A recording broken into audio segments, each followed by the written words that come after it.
እሺ አሰልጣኝ ዳንኤል ማስረሻ እባላለሁ። የዳና አቢሲኒያ አካዳሚ መስራችን ባለቤት ነኝ።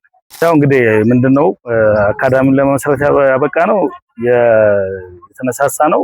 ዳና አቢሲኒያ የሚባል አካዳሚ በፊትም ነበር። በ96 ዓመተ ምህረት በወረዳ ደረጃ የተዘጋጀ አቢሲኒያ የሚባል አካዳሚ ነበረን። ጥሩ ልጆች አሁን ቡና ጊዮርጊስ የገቡ ልጆች ነበሩን በወቅቱ። አሁን ኮችም የነበረው ከዛ አካዳሚ ውስጥ የነበረ ልጅ ነው። እነ መሳይ አሉ፣ እነ ብዙ ልጆች አሉ። ቡና ጊዮርጊስ የተጫወቱ ልጆች በዛን ጊዜ የነበሩ እነ ምን ያህል በሚወዳደሩበት ወረ ክፍለ ከተማ ላይ በሚወዳደሩ ጊዜ የነበሩ ልጆች ጠንካራ ቲም ነበረ። በአጋጣሚ ያው የምንሰራበት ሜዳ በአጋጣሚ ለአነስተኛና ጥቃቅን ሲል ያው ቲሙ ሙሉ ለሙሉ ፈረሰ። ከዛ ወደ ጤና ቡድን ነበረ ተሸጋግረን ጤና ቡድን እነ ጋዜጠኛው ውብሸት አሰፋ ያሉበት የጤና ቡድን አቋቁመን እሱን ጥሩ ጊዜያቶችን ለ5 ዓመት አካባቢ አሳልፈናል። ከዛ በኋላ እንግዲህ የዛሬ 2 ዓመት ነው የዛሬ 3 ዓመት ይሄ ቡድን ድጋሜ መነሳት አለበት።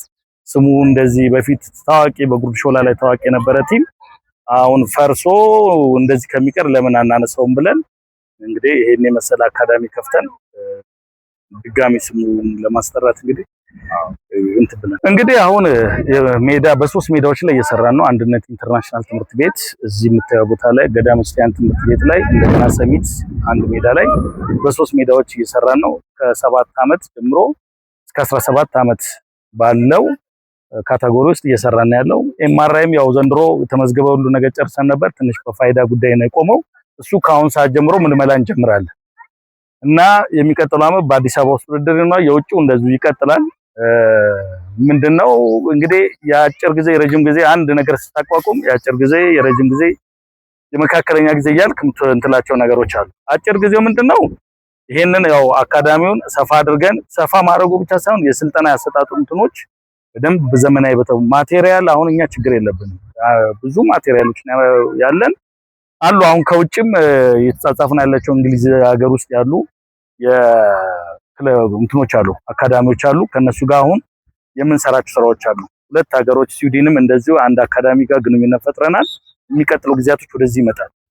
ሲመጡ እነሱ ኮቾቻቸው ይመጣሉ። የአካዳሚዎቻቸው ነገር ለአንድ ወር እዚህ ቆይተው ስልጠና የሚሰጡበት ነገር ይጀምራል።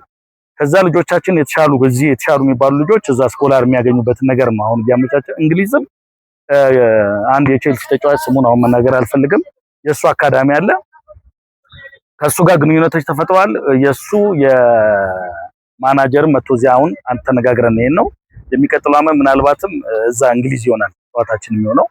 እሱም በደንብ እየሰራንበት ነው ያለው። ኮቾችም ከዛ ለመምጣት እኛ ጋር ለመስራት ይፈልጋሉ። እነሱ የሚያነጋገርናቸው እየተነጋገርን ያለን ሰዎች አሉ።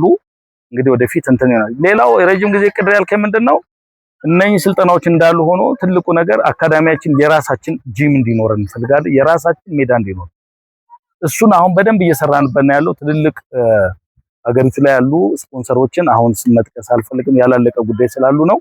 በዚህ ነገር ላይ አብረው መስራት ይፈልጋሉ። ቤቶች የሚገነቡ ናቸው። ግንባታቸው ደግሞ ራሳቸው ሜዳ አለ። ይሄ እንደ ትልልቅ ሪል ስቴቶች ናቸው። ሀገሪቷ ላይ አሁን ቁንጮ ነው። ከነሱ ጋር ግንኙነት ፈጥረናል። ሜዳ አለው እዛ ሼዶች ውስጥ ሜዳ ስላሉት እሱ ሜዳ እኛ ከነሱ ጋር ሆነ የምንጠቀምበት ነገሮችን እየተነጋገርን ያለ ነው። አሁንም ስፖንሰሮቻችን በውጭ ጉዞ ላይ እነሱ ናቸው።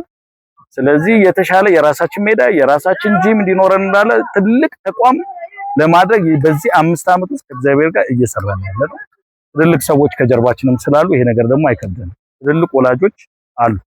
ስለዚህ ወደፊቱ እቅድ ምንድነው ግብ በተለይ የዳና አቢሲኒያ በአውሮፓ የሚታወቅ አፍሪካ ላይ የሚታወቅ ከሀገራችን አልፎ እንደገና የራሱ ተቋም ሜዳ እንዲኖሩት የራሱ ይሄ መሰልጠኛ ጂሞች እንዲኖሩት ማድረግ ነው እና ብዙዎች ልጆች አሁን ብሔራዊ ቡድን የተቸገረውን ነገር እንደ ዳና አቢሲኒያ የተወሰኑ ቀዳዳዎችን እኛ መሸፈን እንችልባቸው ልጆች ከሀገሪቱ መልመለን የሚያዙ ሳይሆን እዚሁ መኖሪያቸውን እዚሁ አድርገን 20 ልጆች በየካታጎሪ 2 ካታጎሪ የሚሰለጥኑበትን ነገር ማመቻቸት። አሁን በዚህ ላይ 3 ፖይንት ትልቅ ስራ ሰርቷል። እንግዲህ አሁን ባይኖርም የሰራው ስራ ግን ትልቅ ስራ ነው። ልክ የሱ አይነት ነገር እንዲኖረን ነው የምንፈልገው። ይሄን ነው የኛ ግብ። በጣም ክብር ይስጥልን፣ እናመሰግናለን።